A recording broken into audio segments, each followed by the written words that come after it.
Hello, and welcome back to the podcast. I'm Anna. And I'm James. We're so glad you've joined us today. Today, we're talking about a very common and useful topic: how to talk about your job. It's one of the first things you need to know when meeting new people. That's absolutely right. It's the first question everyone asks when you meet them at a party or, say, in the queue for a bus. But Anna, before we start, you look quite tired. Have you had your first cup of tea yet? I've had one, but I need another one, James. I had to get up very early this morning. Very early. I woke up at 6 o'clock. 6 o'clock? That's dedication. Why on earth did you wake up at that time? My train was delayed. The 7:15 train was cancelled, and I had to take an earlier one to be on time for school. It was packed. Oh, that's a real shame. I hate it when the trains are delayed. Did you have to queue for ages to get your ticket? Yes, I had to wait for nearly 20 minutes in the cold. It was quite chilly this morning, and the platform was full of people. And worse, I forgot my mobile phone on the table. Oh, poor you. Forgetting your mobile is the worst. I hope you have a nice hot cup of tea now, though. That always makes things better. Cheers to that. I do. I'm feeling better now, thankfully. It's important to remember that a little trouble in the morning doesn't ruin the whole day.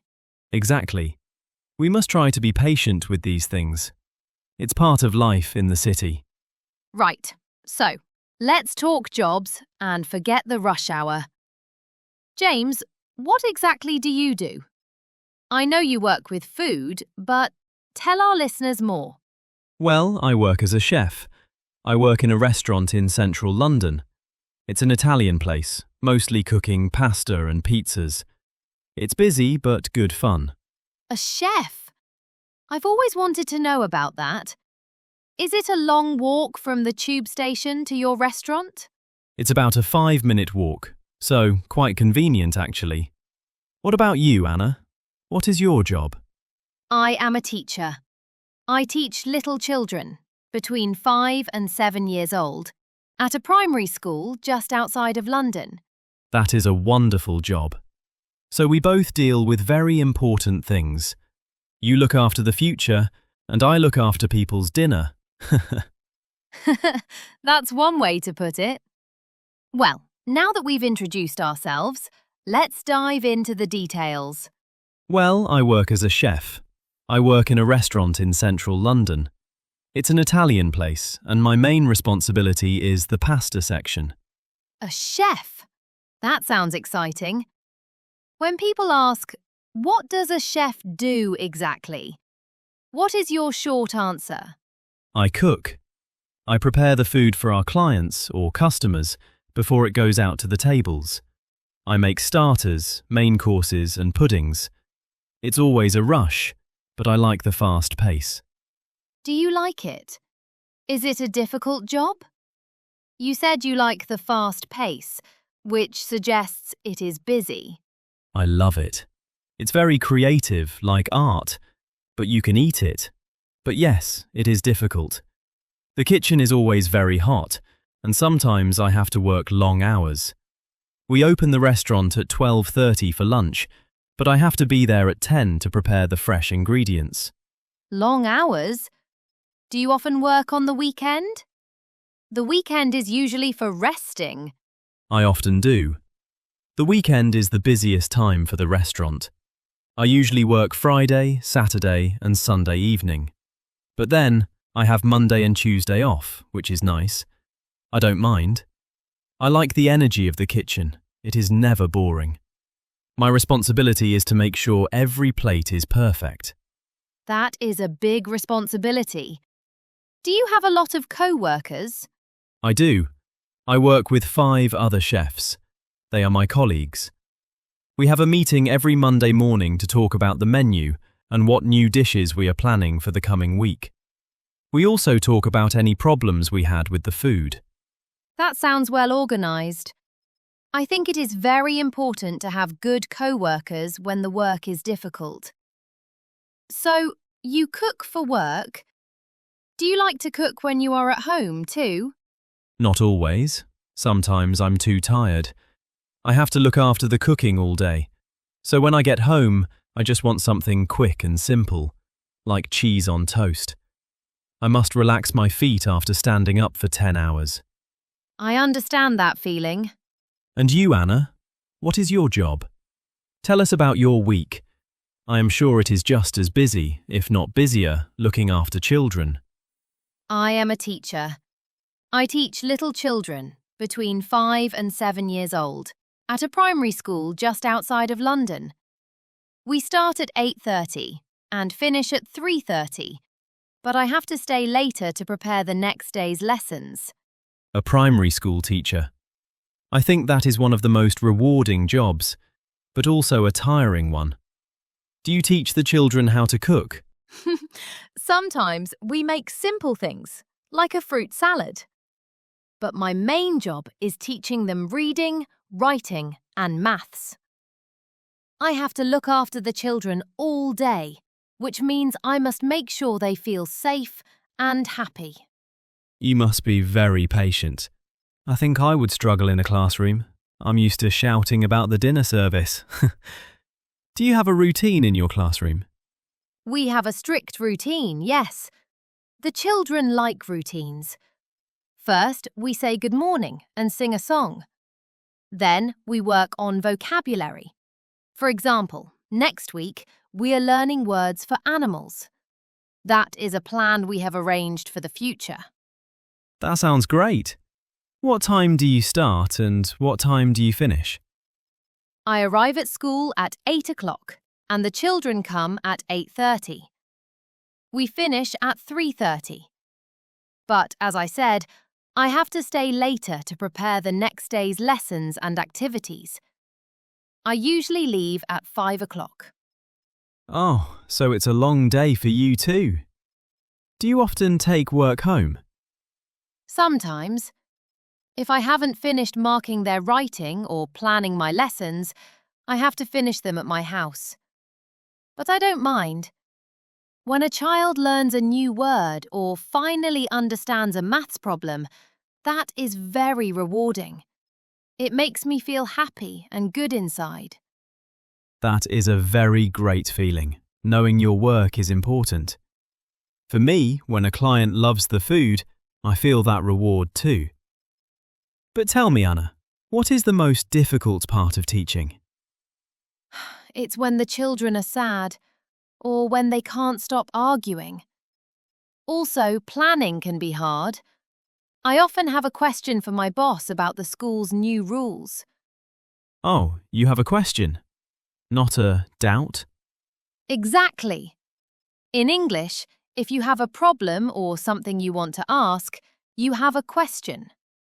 The word doubt implies something moral or disbelief, not a simple query. That's a common mistake. Ah, that's a good point for our listeners. So, what are you teaching the children tomorrow morning?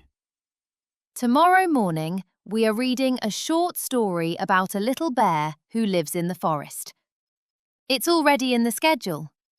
And after that, they are going to draw pictures of the story on the big whiteboard. They love to draw. That sounds lovely. My kitchen is certainly not that colourful. James, we talked about what is rewarding. Now tell me, is there a specific skill you must have to be a good chef? A good skill? I think you must be very fast, and you must be very clean. That's a huge responsibility in a restaurant.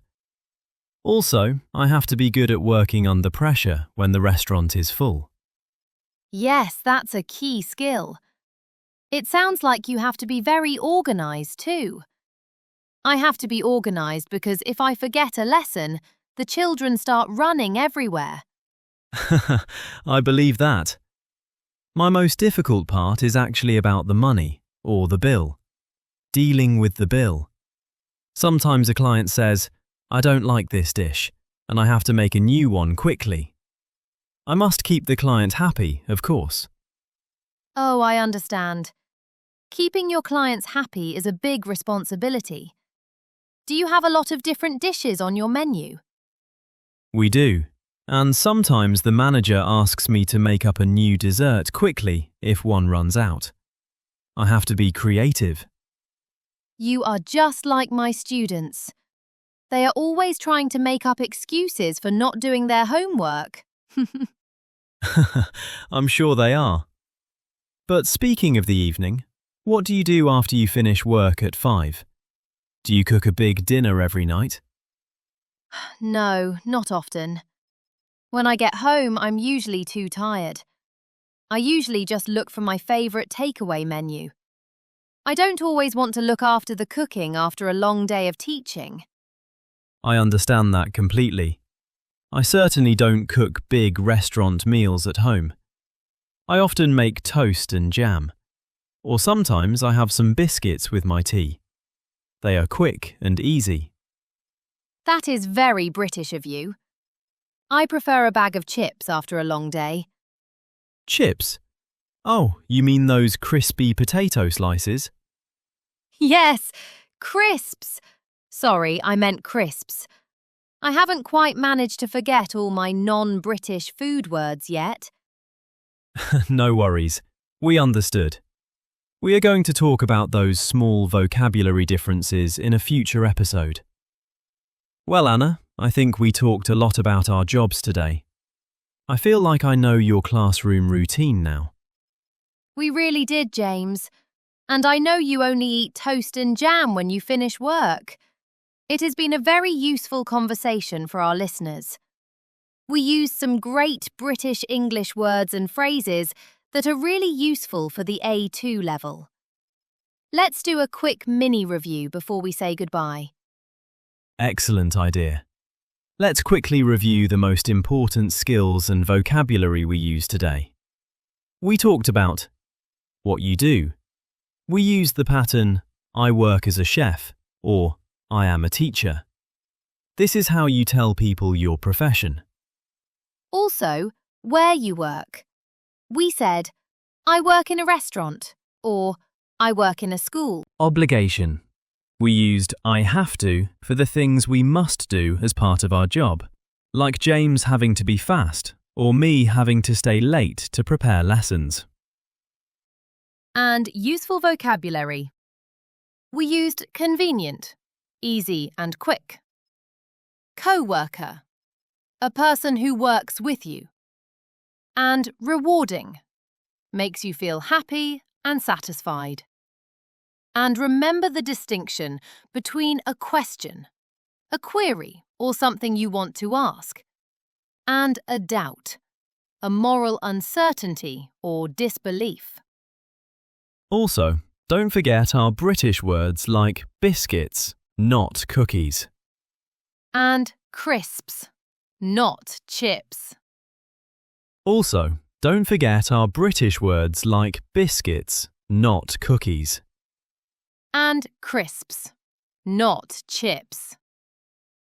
That was a fantastic review, Anna. I hope everyone listening has found 1 or 2 new words to take away and practice. Learning a new language is a big project. It is. And now it's the listener's turn. Our question for you is, what do you do? Or, if you are a student, what job do you want in the future? Tell us in the comments. We love reading your answers. We will read every single one. Thank you so much for listening and practicing your British English with us. Keep learning, keep practicing. Cheers for now, and have a lovely day. Goodbye, everyone.